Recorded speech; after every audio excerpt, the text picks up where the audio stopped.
Selamat pagi, kita ketemu lagi di Sarjito Podcast seri kedua. Seri kali ini kita akan mengangkat tema tentang jajanan kekinian. Sudah hadir di depan saya seorang ahli gizi, namanya Mbak Noni Kustiani, Sarjana Gizi. Beliau adalah salah satu tim ahli gizi yang dimiliki oleh RSUP Dr. Sarjito. Mengapa kita mengambil tema jajanan kekinian? Karena kita tahu, terutama di Yogyakarta ya, sebagai kota wisata, saat ini menjamur begitu banyak kedai-kedai, coffee-cafe, kemudian resto-resto yang mengangkat makanan-makanan yang sangat sangat kekinian.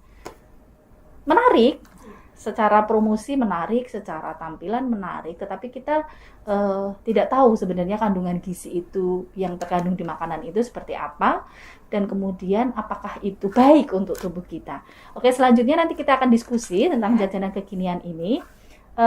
Mungkin saya langsung aja nih Mbak Noni, saya mau tanya ini, sebenarnya definisi jajanan itu apa sih? Oke, jajanan mungkin itu sudah sangat akrab di kehidupan kita sehari-hari ya, jajanan gitu.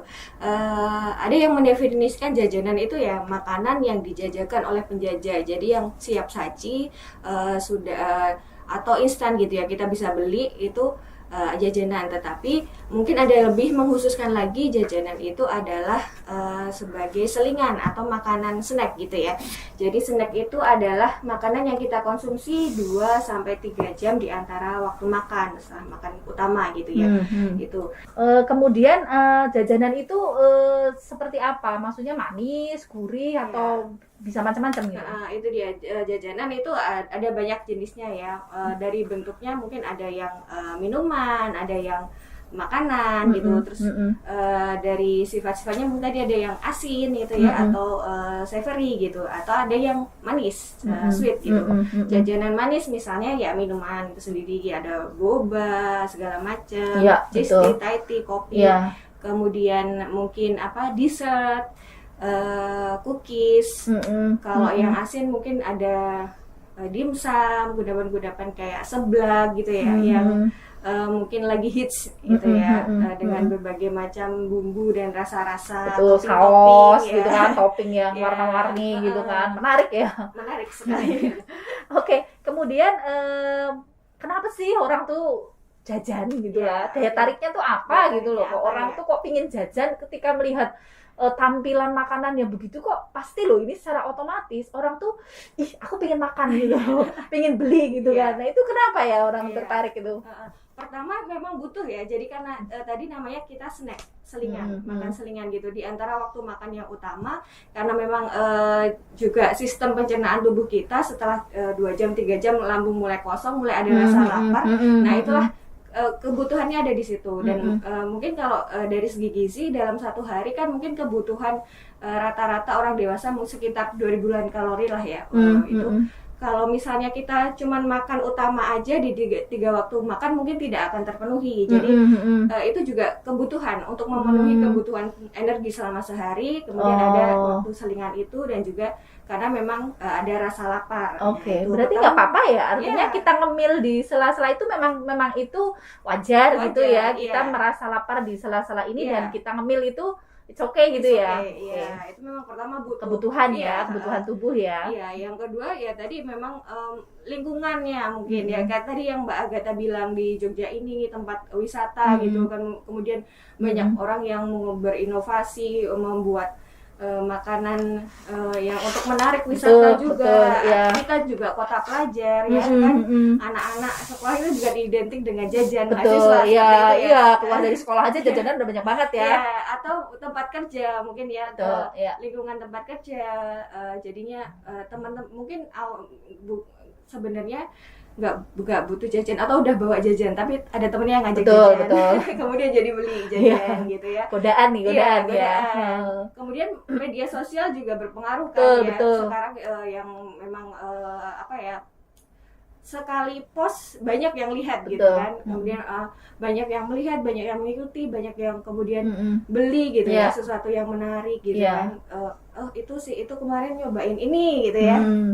Terus pengen gitu. Jadi ada dari pengaruh Betul. media sosial itu kayak muncul keinginan Betul. untuk mencoba Iya. sesuatu yang baru, Sesuatu terutama yang kan. viral apalagi Iya. ya. Itu kan orang kadang-kadang tuh penasaran aja penasaran sebenarnya. kan. Terus kadang-kadang kita itu mikirnya udah antri panjang Iya. bayar, Heeh. kalau udah dibeli ya kayaknya ada sih, saya lihat gitu kan, ada satu produk gitu itu dari pagi sampai malam itu nggak pernah sepi yang namanya Iya. orang antri mau beli gitu loh. Itu kadang-kadang kita mikir itu apa karena memang enak makanannya atau karena memang ini murah Iya. atau memang ini hanya viral saja. Iya. Artinya orang sekarang itu kalau nggak membeli produk yang viral itu Iya. dikatakan mungkin tidak milenial gitu Iya, kan ya. Iya, ada rasa namanya fear of missing out gitu loh, takut ketinggalan zaman Nah, gitu. bener kayak gitu ya. Kayak Pokoknya ketemu. gaul kalau Iya. aku udah makan itu gitu ya. Iya, Oh. ada challenge juga kan ya. Iya, heeh, melibatkan makanan jajanan seperti itu sampai Iya. antri panjang. Betul. untuk Kadang-kadang beli kan itu. padahal Iya. juga antri itu juga butuh waktu, Iya. masih keluar duit gitu kan. Begitu dibeli, oh ternyata cuma kayak begini gitu kan. Kadang-kadang oh ini cuma bagus di promo Iya. aja gitu, Iya. tampilan aja Sama gitu ya. promo juga kadang kita nggak butuh jajan, nggak pengen jajan, tapi ada promo nih, Betul, beli betul. satu gratis Gratis satu misalnya. gitu kan. Atau beli makanan yang asinnya gratis minumannya Betul, misalnya kayak gitu. Jadi ada pengaruh dari Iya, promonya itu betul. juga yang memang pada dasarnya kita butuh awalnya Betul. karena selingan, tetapi kemudian menjadi Berkembang karena itu tadi. Iya. Jadinya kita tidak terkontrol kalau Iya. memang itu, apalagi sekarang itu mudah didapat dengan Betul. ojek online ya. Iya. Artinya kita nggak perlu antri, nggak perlu datang, bisa kapan aja kita Iya. order gitu ya. Hmm. Nah sekarang saya mau tanya nih, zaman dulu sama zaman sekarang itu bedanya jajanan dulu sama sekarang itu seperti apa? Iya. Mungkin dari variasinya sendiri aja mungkin udah berbeda ya. Dari Hmm. variasi makanan, kalau dulu mungkin makanan-makanan tradisional Mm-mm. seperti itu yang mungkin makanan-makanan lokal lah. Nah kalau sekarang kan mungkin ada yang dari Korea, influensi ya, ya, influensi kan? dari luar, gitu Betul, kan, dari betul. film, dari drama kayak gitu. Uh-uh. Mulai masuk aja dan wah Iya. kita nonton di drama itu kayaknya enak deh Enak, makan iya, gitu ya. iya betul betul. Ya itu Uh-uh. dari itu juga lebih bervariasi lah. Iya. Variasinya lebih banyak gitu. Kemudian tadi juga Mm-mm. Mbak bilang aksesnya tuh lebih gampang. Mm-mm. Ya bisa pesan antar, bisa drive thru Mm-mm. ya kan, Betul. bisa PO Mm-mm. ya ada sistem Iya, PO juga benar. kan kalau kita itu mungkin di teman-teman di kantor Mm-mm. gitu biasanya banyak yang kayak Iya. PO kayak gitu. Jadi aksesnya lebih mudah. Kalau Mm-mm. dulu mungkin terbatas ya, hanya mungkin di sekolah-sekolah gitu Sekolah-sekolah ya, jajanan aja, sekolah ya gitu jajanan ya. masih tradisional lah, Iya. yang sehari-hari kita jumpai gitu kan. Kalau sekarang kan akses lebih mudah, mungkin kayak minimarket lebih banyak, konserba, terus kadang malah ada wadahnya kayak festival jajanan. Oh ya, seperti itu bener. ya, Ada expo dikumpulkan, khusus jajanan ya. kekinian gitu ya. Jadi aksesnya lebih mudah. Terus tadi ada promo itu juga yang lebih infonya itu lebih luas lagi, ya. bisa diperoleh itu, dan kemasannya juga kan Betul. menarik ya. Ya kalau dulu mungkin Packagingnya ya. iya, plastik aja gitu. Iya. Plastik aja atau misalnya dengan daun. Kalau Betul. sekarang kan ada cup, Iya, benar. bahkan ada Benar. mungkin cup atau tumblernya yang bisa dikoleksi. Betul ya, gitu. merchandise-nya yang Iya, lengkap gitu ya. seperti itu. Iya. Sekarang itu malah kalau kita mau cari jajanan tradisional itu malah agak susah Iya, loh sekarang. agak PR, Mesti ya. harus di toko-toko yang memang dia bertahan dengan kekhasan concernnya di situ, concernnya ke iya. makanan-makanan yang jadul istilahnya Iya, begitu. Dan kita harus ke pasar tradisional nih. Atau kalau enggak ya memang pedagang yang menjual itu. Malah justru sekarang itu menjadi langka, Iya. makanan-makanan jadul gitu, Iya. makanan zaman dulu. Iya, kalau mungkin di event-event tertentu Betul, seperti itu ha-ha. baru kita bisa Ya, temui. sekarang kita misalnya mau nyari klepon aja kan Iya. susah kan? Nggak, cari klepon mesti harus di pasar tradisional, Iya. harus di pedagang memang yang jajan snack-snack itu. Oke, sekarang jajanan kekinian itu dari sisi gizi itu seperti apa? Kemudian nanti dampaknya bagi kesehatan kita itu seperti apa, Mbak? Ya, balik lagi tadi karena ini kan fungsinya sebenarnya pertamanya selingan, snack gitu untuk di antara tengah-tengah waktu makan. Jadi memang biasanya si jajanan atau snack ini dibuat dengan zat gizi yang lebih sederhana bentuknya, karena dia fungsinya kayak untuk recharge energi gitu loh. Jadi kayak dia mudah dicerna, kemudian dalam waktu cepat tuh sudah bisa mengembalikan energi kita gitu untuk nanti sampai kita ketemu dengan Makanan utama. ya. Kalau makanan utama itu kan kita bentuknya lebih ini ya, Berat ya. berat, dan dari segi gizi dia lebih kompleks gitu, seperti nasi gitu. Ya. Nasi itu kan karbohidrat, nanti kita cerna lama-lama baru menjadi gula, seperti itu. Protein bentuknya lauk, nanti kita cerna dulu baru nanti bisa diserap. Nah, kalau si snack makanan jajanan itu memang didesain dia itu dengan bahan-bahan yang zat gizinya lebih sederhana. Jadi ya kayak misalnya tepung, gula gitu. Jadi dia lebih siap cerna gitu kan. Molekulnya lebih kecil. Jadi di sini memang tinggi kalorinya. Kalorinya tinggi ya.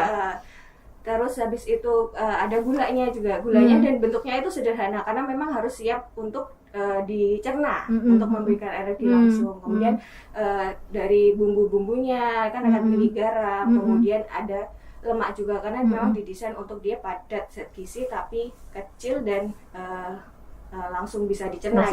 Nah, kemudian ini kalau misalnya sebenarnya kan dikonsumsinya dalam batas tertentu nih ya, snack itu. Nah, kalau dia terus karena tadi tergiur dengan promo, lingkungan dan sebagainya kita menjadi berlebih, nah itu bisa menimbulkan masalah gitu ya. Kayak misalnya kalorinya tinggi nih makanannya gitu, harusnya dia dimakannya sedikit, porsinya satu ya, potong aja, atau misalnya sebenarnya satu kemasan itu di-share untuk 3 orang tapi dimakan sendiri. Nah itu kan di sini keseimbangan energi yang masuk sama yang keluar kan menjadi lebih banyak yang masuk ya, nggak balance, jadi dia bisa menyebabkan kegemukan. Nah, kalau dari zat gizinya lebih kecil lagi, gula itu bisa menyebabkan kalau dikonsumsi dengan campuran dia kan siap untuk dicerna nih, dan lotnya banyak. Jadi misalnya makan gula gitu kan insulin langsung kerja,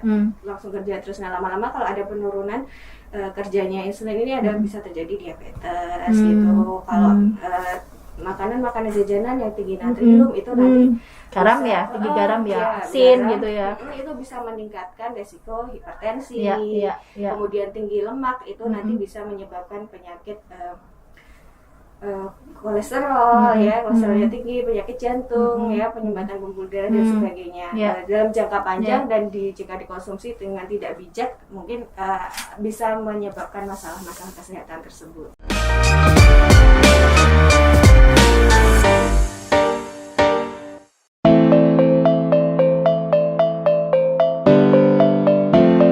RSUP Dr. Sarjito berkomitmen untuk selalu melakukan inovasi layanan kesehatan secara terus-menerus bagi masyarakat.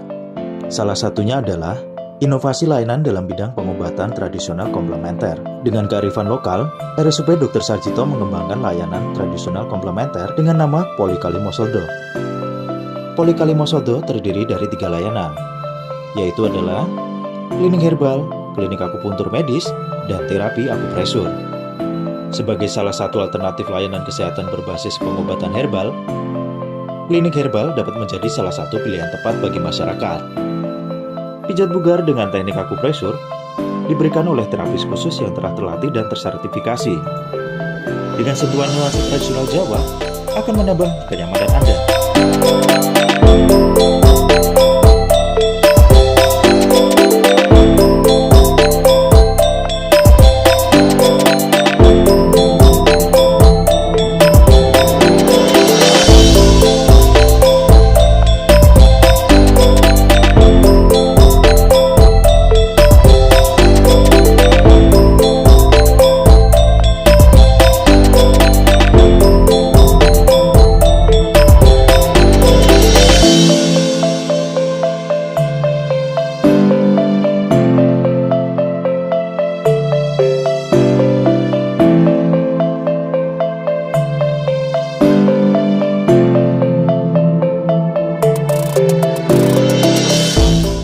Klinik akupuntur medis oleh dokter penanggung jawab pelayanan dilengkapi dengan alat akupuntur modern. Dapat menjadi pilihan yang tepat untuk membantu mempercepat proses penyembuhan Anda. Kami siap menjadi salah satu alternatif untuk meningkatkan kualitas kebugaran Anda. Terima kasih atas kunjungan Anda. Dengan senang hati, melayani.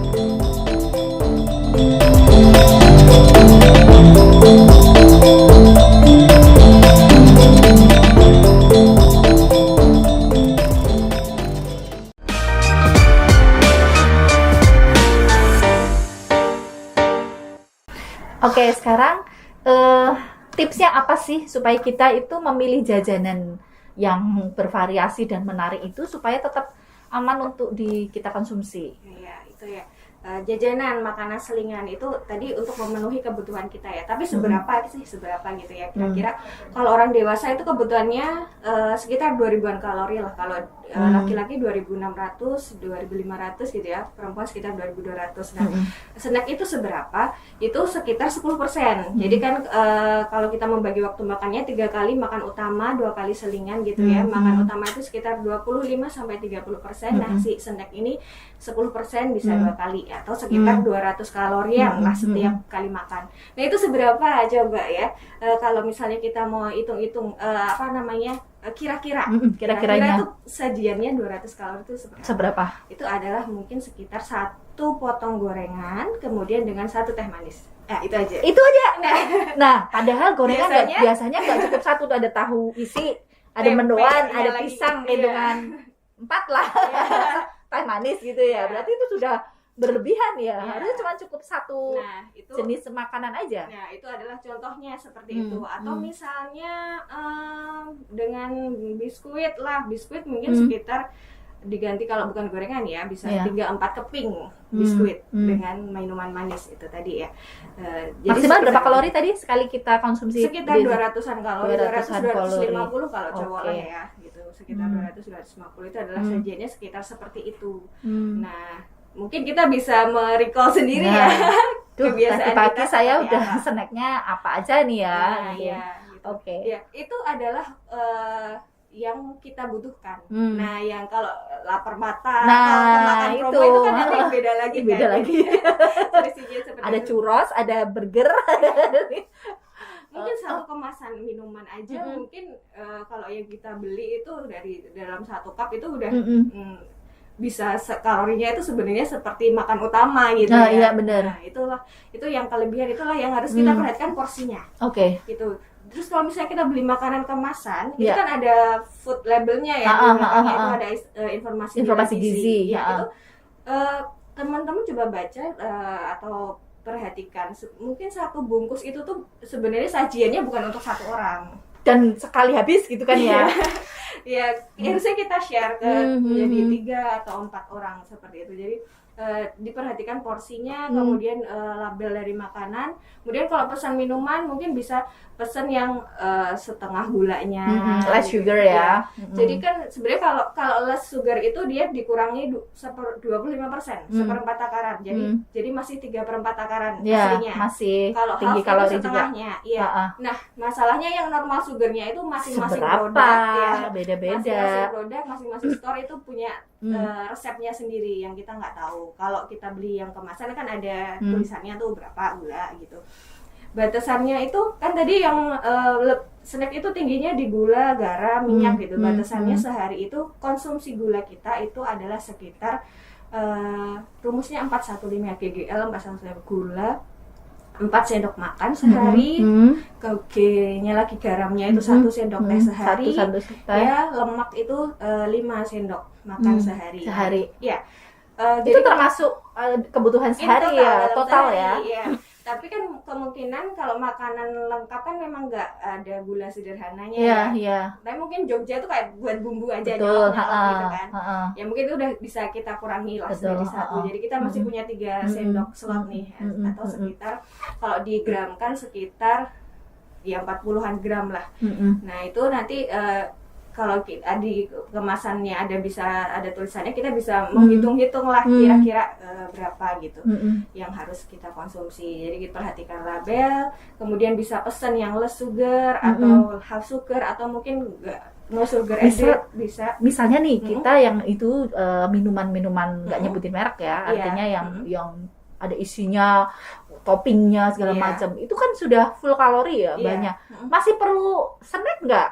Nah itu padahal mungkin 1 cup minum aja udah kayak Sudah, makan utama. iya, itu Iya. kan sudah kebutuhan sehari Ah. untuk gula dan ininya terpenuhi kan Iya, maksudnya. jadi makanya sebenarnya itu tidak perlu Hmm. lagi, atau mungkin bisa sebenarnya dibagi untuk menjadi 2. Jadi pas Pagi sore. Iya, jam 9 nih aku minum setengah nih, itu sama masukin kulkas, Iya. nanti sore Dan kan lagi. porsinya biasanya minuman-minuman itu kan memang Iya, banyak gitu kan banyak ya. sekitar 350 cc, Mm-mm. 400 cc, jadi memang Mm-mm. bisa dibagi ke Ya, 2 berarti kita gitu. harus bisa benar-benar mengelola, tidak mengkonsumsi itu tidak dalam satu waktu Iya, itu dihabiskan, ah. tapi memang diatur supaya dalam satu hari itu cukup dengan hanya selingan itu Iya, ya. gambarannya kan seperti itu tadi Mm-mm. ya. Terus habis itu kalau misalnya itu makanan-makanan yang asin dengan Mm-mm. saus-saus itu ya nggak usah di ekstra lagi. Iya, biasanya nah ini orang pemasaran ya, namanya promosi itu kan extra cheese ya Iya. kan 5.000 plus gitu Iya. kan.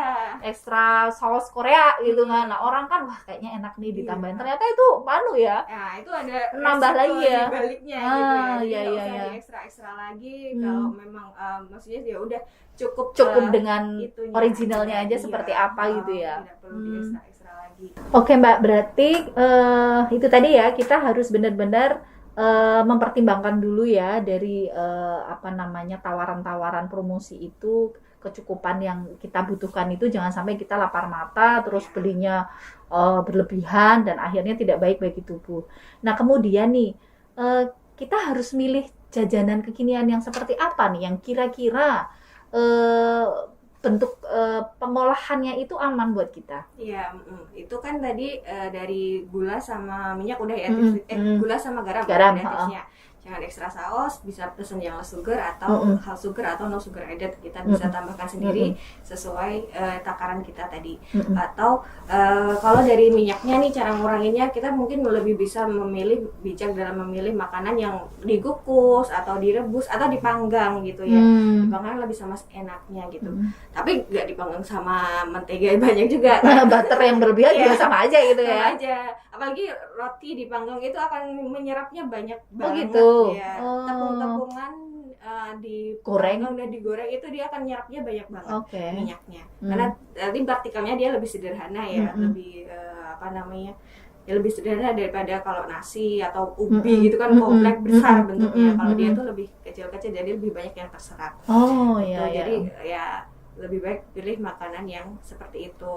Terus kalau dari bahannya mungkin bisa lebih banyak yang mengandung buah atau sayur gitu ya, supaya tadi kan kita dari tadi kita ngomongin makro mineral kayak lemak, zat-zat gizi makro gitu, lemak, gula, karbohidrat gitu. Kan ada vitamin dan mineral juga yang kita cukupi dalam keseharian kita dalam sehari itu. Nah, itu banyak terkandungnya di buah dan sayur. Jadi kalau misalnya dimakan kita masih kurang, nah itu masih bisa dilengkapi di snack juga. Jadi mungkin salah satu anjuran buat memilih jajanan itu ada yang mengandung buah dan sayur juga. Nah itu yang agak susah di pasaran tuh, karena memang cenderung makanan sehat itu tidak dijual. Dan mungkin karena kalau dijual mereka melabeli healthy dan harganya menjadi karena mesti biasanya mahal yang berembel-embel healthy food itu kan biasanya memang misalnya buah kan memang costnya sudah tinggi sehingga mau dijual murah juga nggak mungkin kan. Oke, jadi mungkin kalau kalau bisa memilih di antara jajanan-jajanan yang ada waktu kita prefer yang mengandung banyak buah gitu ya. Oke. Kemudian nih kita mau bertanya seputar mitos ya atau fakta yang sering kita dengar di masyarakat nih, bahwa kalau kita itu banyak mengkonsumsi jajanan manis tuh kita akan lebih aktif gitu, lebih tenaganya lebih banyak gitu. Itu benar nggak itu?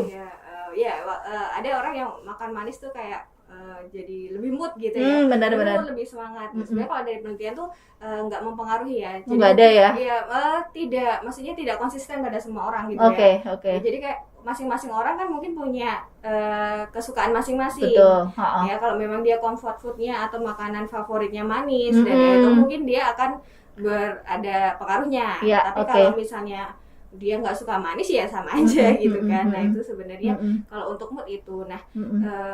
terus kalau untuk misalnya aktif, lebih bertenaga, lebih bersemangat itu kalau pada jumlah yang tepat mungkin ya, karena kan tadi kita memang selingan itu untuk merecharge energi. Tapi Betul. ketika itu jumlahnya kelebihan, itu karena tadi makanannya sederhana bentuknya, harus langsung dicerna, jadi pencernaannya itu kerjanya jadi lebih cepat meningkat. Nah yang jatuhnya nanti habis itu malah lemas, Ngantuk ya. Ngantuk ya, pernah kan denger kan Gitu ya, habis ya. makan banyak itu ngantuk gitu Oh kan. iya, seringnya begitu. Iya, ada penurunan kewaspadaan. Oh, dan iya, seperti itu. iya. Jadi malah capek. Karena itu karena sebenarnya kalorinya berlebihan yang dikonsumsi ya. Iya, jadi Oke. kita juga mengeluarkan energi yang banyak untuk mencerna Oke. gitu. Makanya mungkin ada orang bilang ya kalau sudah kenyang tuh berhenti. Artinya kan kadang-kadang kan kalau kita lapar mata sudah kenyang sebenarnya cukup, tapi kita masih nambah terus. Itu efeknya malah ya itu tadi, kita terus kenapa sih habis makan kok orang ngantuk gitu ya. Karena berlebihan ya. Oke. Gitu. Jadi sebenarnya itu tidak selalu benar ya. Artinya bahwa kalau kita mengkonsumsi yang manis-manis itu kita akan lebih semangat dan lebih aktif, itu tidak selalu benar ya, tergantung tadi kondisinya masing-masing ya.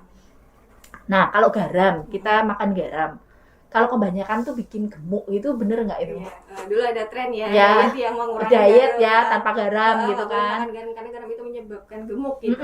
Secara langsung nggak, karena tadi kan kita sudah bahas ya, kegemukan atau kenaikan berat badan itu kan karena energinya nggak seimbang ya, masuk sama yang keluar. Nah, si garam ini kan sebenarnya nggak menyumbang ke energi. Gitu.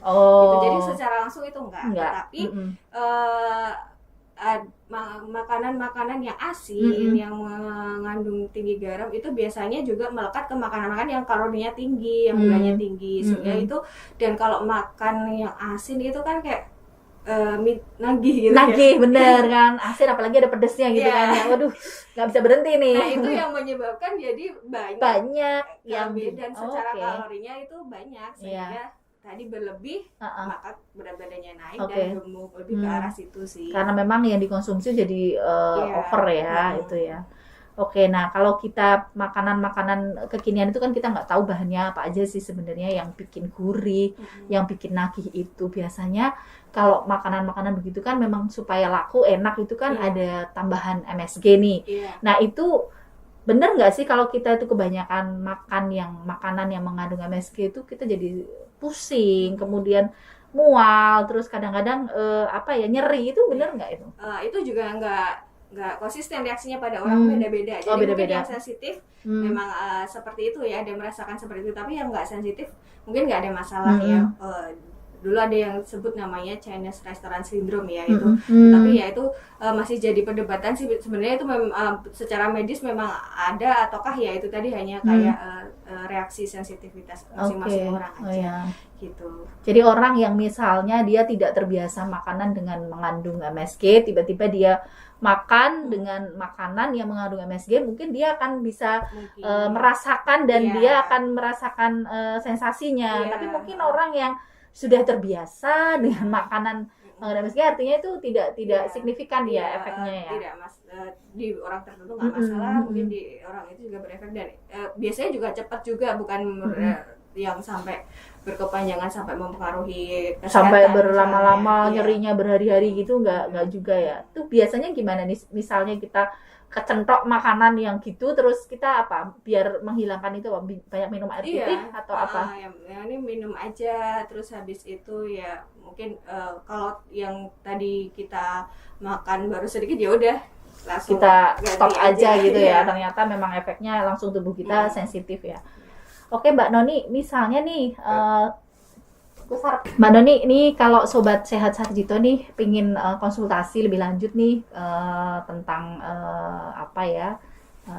gizi, tentang bagaimana pola hidup, pola makan yang baik, itu layanan konsultasi ahli gizi ini bisa dilayani di mana saja? Oke, di Sarjito sendiri kalau di Poli Gizi itu ada di MCU ya, di Klinik Medical Check Up ya. Itu ada di situ. Bisa langsung misalnya mau konsultasi di Poli Gizi gitu bisa, atau misalnya memang Sobat Sehat Sarjito yang memang biasa kontrol dengan sakit kontrol tertentu di Sarjito ya, kemudian disarankan untuk berkonsultasi lanjut konsultasi ya. ke ahli gizi atau memang ingin ingin untuk konsultasi ke ahli gizi misalnya untuk mengatur dietnya itu bisa ke Poli MCU. Terus kemudian untuk yang poli perjanjian ada di Amarta itu bisa on call nanti di Poli Eksekutif iya. Amarta ya. Boleh tahu kira-kira program konsultasi ahli gizi ini apa saja selain untuk misalnya diet atau apa gitu apa? Misalnya yang paling umum di sini kan diet untuk penyakit ya seperti DM misalnya, terus jantung di poli jantung juga ada di gedung PJT itu ada poli gizinya juga. Ada poli gizi juga. Ya, di anak juga ada poli gizi anak ya gitu. Jadi komplit ya kita anak dewasa ada ya. Bisa konsultasi apa saja artinya untuk misalnya masalah obesitas, bisa. masalah gizi untuk orang yang sakit, kemudian untuk diet itu semua bisa dilayani ya. Oke. Oke Mbak Noni, terima kasih kita diskusi yang menarik tentang jadana kekinian. Nanti ke depan kita akan coba lagi mengulik nih tema-tema terkait gizi yang saya yakin ini sangat dibutuhkan masyarakat kita nih supaya masyarakat kita tuh bijak. Iya, ini kan tadi hanya kecil cuma 10% kebutuhan aja kan. Iya kan ini baru hanya masalah jajanan gitu kan. Nah, kita belum mengulik masalah-masalah yang lain misalnya ya itu tadi kalau kita ingin hidup sehat itu komposisi makanan yang baik itu seperti apa aja. Terima kasih Mbak Noni atas kebersamaan kita hari ini. Sampai ketemu lagi di episode Sarjito Podcast yang akan datang. Selamat siang, terima kasih, sehat selalu.